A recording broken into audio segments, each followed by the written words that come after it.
네, 살아계신 하나님의 말씀 요한복음 1장 14절 말씀 같이 보도록 하겠습니다. 요한복음 1장 14절입니다. 말씀이 육신이 되어 우리 가운데 거하심에 우리가 그 영광을 보니 아버지의 독생자의 영광이요 은혜와 진리가 충만하더라. 아멘. 네, 오늘 사도신경 두 번째로 사도신경을 살펴보는데요. 오늘은 예수 그리스도에 관해서입니다. 나의 신앙 고백과 내가 사도신경을 통해서 신앙을 고백하는데 가장 중요하게 우리에게 가장 직접적으로 구원의 그 사역들을 완성해 주신 성자 예수 그리스도에 관하여 오늘 살펴보도록 하겠습니다. 네, 사도신경은 이제 우리가 예배 때마다 고백을 하는데 이 사도신경이 이 고백이 우리의 어떤 신앙의 기준처럼 이렇게 성경의 어떤 핵심들을 뽑았기 때문에 우리가 어떤 부분을 믿어야 되고 어떤 부분을 우리가 알고 이 신앙에 있어서 이렇게 바른 기준들을 갖게 되느냐라고 했을 때 그 신앙의 어떤 기준, 척도가 되어지는 부분들을 우리는 이제 이해할 수가 있고요.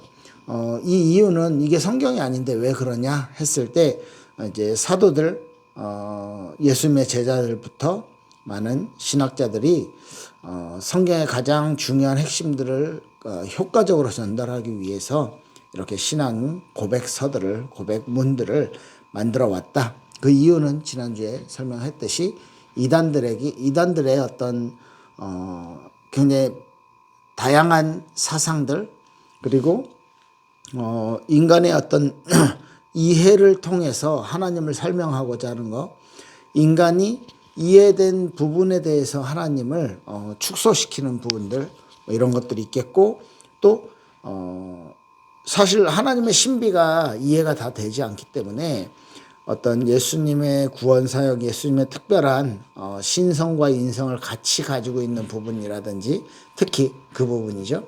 이런 부분을 인간이 이해를 할 수가 없거든요. 그래서 새로운 이론들을 내놓고 새로운 하나님에 대한 이해를 인간이 이해되고 인간이 납득이 되는 부분까지만 하나님이 맞다라고 설명을 하는 거죠. 이제 그런 이단의 어떤 공격들, 이단의 어떤 사상들에서 이 기독교 신앙을 가진 하나님의 백성들, 성도들을 지키는 그런 이렇게 성도들의 어떤 신앙을 지키는 기준을 만들어야 될 필요를 느꼈고 그들에 대한 답과 그들에 대한 이단들과 또 다른 사상들을 가진 사람들과 이렇게 대화 그리고 논쟁 중에 정리가 된 내용들입니다. 그렇기 때문에 기독교 신앙의 어떤 핵심적인 부분들, 핵심 교리적인 부분들을요 다 가지고 있는 것이고요. 복음의 진리를 아주 간략하게 표현한 것이라고 볼 수 있고요. 특히 오늘 살펴볼 예수님에 대해서 이 내용들이 복음의 진리를 가장 완벽하게 정리해서 간단하게 정리해서 소개하고 매번 고백하고 있는 것입니다. 그리고 역사적으로 교회들이 이 부분을 채택을 했고 이 부분을 인정을 했기 때문에 이걸 신앙 고백으로 만들어서 매 이제 예배 때마다 신앙을 고백하고요.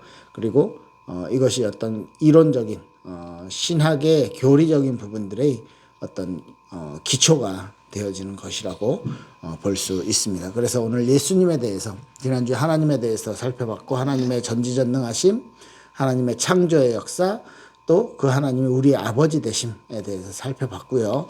오늘은 예수님에 대해서 굉장히 길게 가장 길게 이야기하고 있죠. 사도신경에서 거의 3분의 2 정도의 내용들이 이곳에 포함이 되는데 그 외아들 우리 주 예수 그리스도 하나님을 믿사오니 하고 나서 그 외아들 하나님의 외아들 예수 그리스도를 믿사오니 이는 성령으로 잉태하사 동정녀 마리아에게 나시고 본디오 빌라도에게 고난을 받으사 십자가에 못 박혀 죽으시고 장사한 지 사흘 만에 죽은 자 가운데서 다시 살아나시며 하늘에 오르사 전능하신 하나님 우편에 앉아 계시다가 저리로서 산자와 죽은 자를 심판하러 오시리라. 이후엔 이제 다음 주에 살펴볼 성령에 대해서 이야기를 하죠. 예수님에 대해서 우리가 알고 있는 내용들을요, 한마디 한마디로 모든 부분을 정리를 했습니다. 하나님의 아들, 우리 주 예수 그리스도, 이렇게 말했죠. 하나님의 외아들, 하나님의 아들이시죠. 하나님의 아들이심을 믿는 것은 예수님의 신성을 믿는 거예요. 예수님이 우리랑 똑같이 이렇게 인간의 몸을 입고 눈에 보이는 존재로 오셨기 때문에 사람 예수님으로서만 우리가 이렇게 이해할 수 있는데, 그렇지 않고 하나님이 보내셨다, 하나님이시다라는 그 외아들 예수 그리스도를 믿사오니라는 고백은 우리가 신 대신 참 하나님 대신 예수님을 우리가 믿습니다라는 고백이 되는 거죠. 이게 아니면 어떻게 우리가 뭐라고 해야 됩니까? 인간을 구원할 수가 없는데, 하나님이신 분이, 하나님이 우리를 구원하시기 위해서 이 땅에 오셨다라는 부분에 대한 믿음의 근거들이 오늘 아까 읽었던 말씀 육신이 되어 우리 가운데 거하심에 우리가 그 영광을 보니 아버지의 독생자의 영광이요 은혜와 진리가 충만하더라, 이렇게 말하고 있고요. 18절에도 보면, 요한복음 1장 18절에도 보면 본래 하나님을 본 사람이 없으되 아버지 품속에 있는 독생하신 하나님이 나타내셨느니라. 그러니까 하나님을 본 사람 아무도 없는데 하나님 자신이 지금 나타나셔서 우리가 지금 볼 수 있는 것이다, 이렇게 말하고 있는 것이죠. 그리고 그분이 우리 주 예수 그리스도, 나의 주인이 되신다, 우리 주가 되셨다, 우리 인생의 어떤 목표, 어떤 인생의 어떤 이유가 되셨다, 우리가 가야 될 길의 소망이 되셨다라고 말하고 있고요. 그러면 예수 그리스도 그랬는데, 예수는 이름이잖아요. 예수님의 이름입니다. 구원자라는 뜻입니다. 저희 백성을 자기 죄에서 구원할 자라는 그 뜻을 가진 이름, 그 뜻의 이름을 가진 분인데, 그러면 그분이 어떤 일을 하셨냐 했을 때, 그리스도, 헬라어로는 그리스도, 그리고 메시아, 히브리어로는 메시아.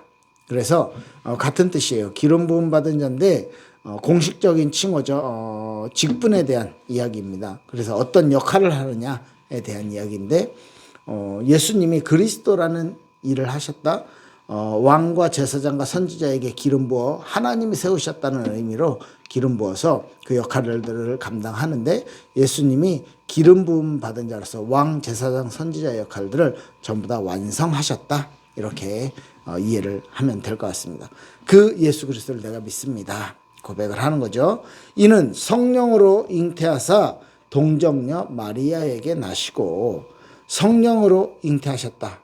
예수님이 정말 특별하게 이 땅에 오신 것이죠. 그리고 동정녀 마리아에게, 여자인, 사람인 여자의 처녀인 마리아에게서 태어나셨다. 그러니까 예수님의 인성을 정확하게 얘기합니다. 초대교회 이단들은요, 예수님의 신성을 부인하거나 예수님의 인성을 부인하는, 한 가지를 부인하는 형태로 많이 나타났어요. 그래서 우리는 예수님의 신성과 인성에 대해서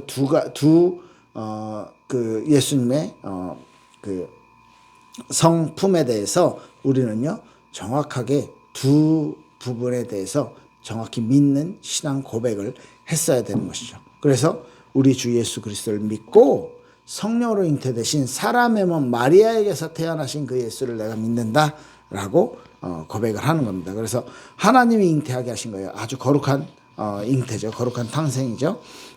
마태복음 1장 18절 보면, 마태복음 1장 18절에 예수 그리스도의 나심은 이러하니라, 그 모친 마리아가 요셉과 정혼하고 동거하기 전에 성령으로 잉태된 것이 나타났더니, 이렇게 말씀하고 있습니다.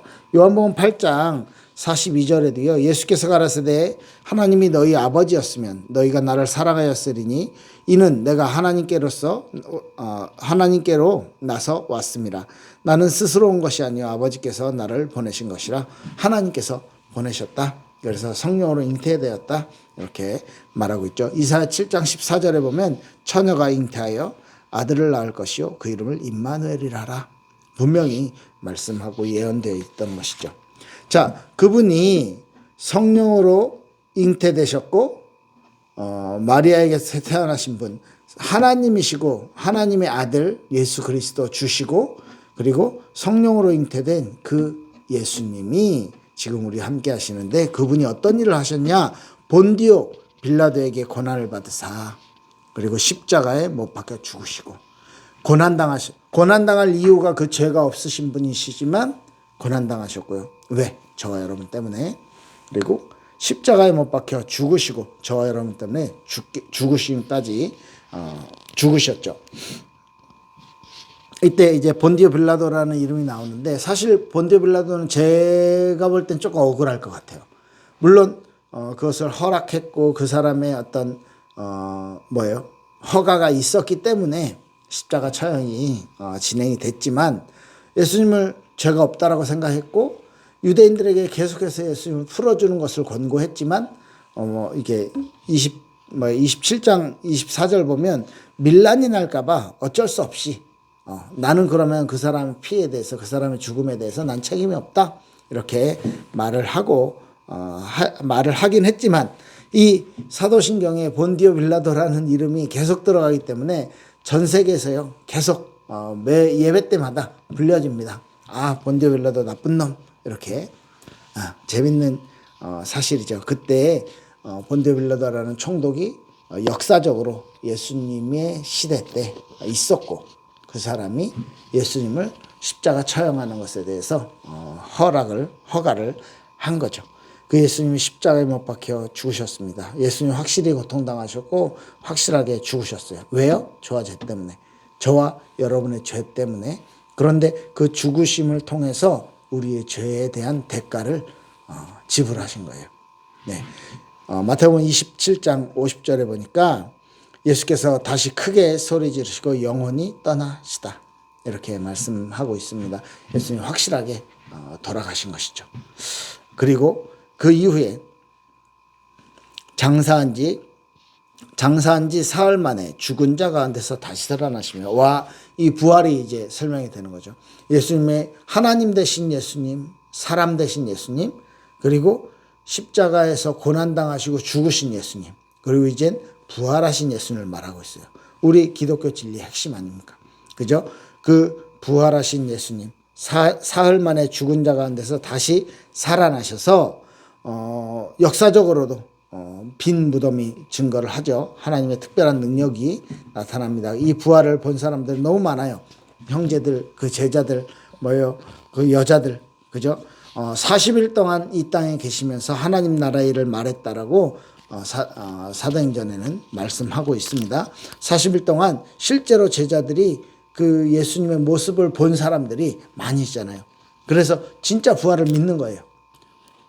그리고 예수님도 이렇게 새롭게 새로운 몸으로 새로운 형태로 다시 부활하셨기 때문에 우리도 그렇게 되겠구나, 이 소망을 갖게 되는 것이죠. 네. 그 다음엔요, 하늘에 오르사 전능하신 하나님 우편에 앉아 계시다가 지금 부활하셔서 살아나셨는데, 그 예수님이 이젠 하늘나라 가셔서 하나님의 보좌 우편에 앉아 계신다. 네. 그리고 하늘나라로 가신 이유는요, 이렇게 예수님이 살아계실 때, 이 땅에 계실 때 말씀하셨던 것 중에 내가 가야지 너네한테 더 유익하다. 그죠? 기억나시죠? 그래야 내가 너희를 위해 누구를 보내주겠다? 성령, 보혜사를 보내줄 것이다. 이렇게 말씀도 하셨고, 그리고 하나님 우편에 앉아 계시다는 건 자리에 좌석이 있다 이런 것보다 하나님의 어떤 권능, 하나님의 능력, 하나님의 어떤 위엄, 이런 것들을 상징하는 오른쪽에 예수님이 앉아 계신다. 아주 영광스러운. 왜? 예수님에게 주어졌던 역할, 그리스도라는 역할을 다 감당을 완벽하게 하셨기 때문에 그 하나님의 영광 가운데 있고요. 그리고 이제 앉아 계시다가 마지막에 저리로서 산자와 죽은 자를 어떻게 해요? 심판하러 오시리라. 예수님은요, 사실 공정치 못한 심판을 받았죠. 그런데 이젠 재림하신 예수님은 아주 공평한 심판주로 오실 것입니다. 왜? 하나님의 공의의 성질을 가지시고 하나님께서 정말 이 정확하게 죄와 그리고 믿음을 선택하는 그 심판주로 예수님을 삼으신 거예요. 그러니까 예수님의 역할이 구원과 그리고 구원을 완성하는 것과 그 구원을 이 세상에 알리는 것, 그리고 성령을 보내셔서 이 구원 사역들을 이젠 전도 사역들을 진행하게 하시는 것, 그리고 나중에 이 세상의 끝 그 심판주로 또 예수님께서 오시게 되는 것입니다. 네, 너무 큰 얘기고 너무 긴 얘기인데 이걸 이렇게 짧은 문구로, 하지만 가장 중요하고 빠져서는 안 되는 부분들이 모두 포함된 이 문구로, 신앙 고백으로 사도신경 안에서 우리가 좀 살펴봤는데요. 성경 구절들도 많이 있지만 이 속에서 우리가 내게 주시는 믿음, 내가 가지고 있는 믿음에 대한 내용을 점검해야 되는 거죠. 예수님의 하나님 되심을 내가 진짜 믿고 있는가? 예수님의 사람 되심을 진짜 믿고 있는가? 그 고난과 죽음과 부활과 그리고 부활 이후에 하셨던 일들, 부활 메시지와 그리고 그 예수님께서 이제는 승천하셔서 하나님의 오른편에서 권능을 가지시고 다시 심판주로 다시 오실 것이다 라는 그 믿음을 가지고 우리가 고백하면서 그 예수님의 심판을, 예수님의 재림을 기다리는 그런 희망을 가진, 소망을 가지는 신앙생활을 하시길 바랍니다. 예수님이 하신 그 구원사역을 아는 것, 그 지식을 아는 것도 너무너무 중요하고요.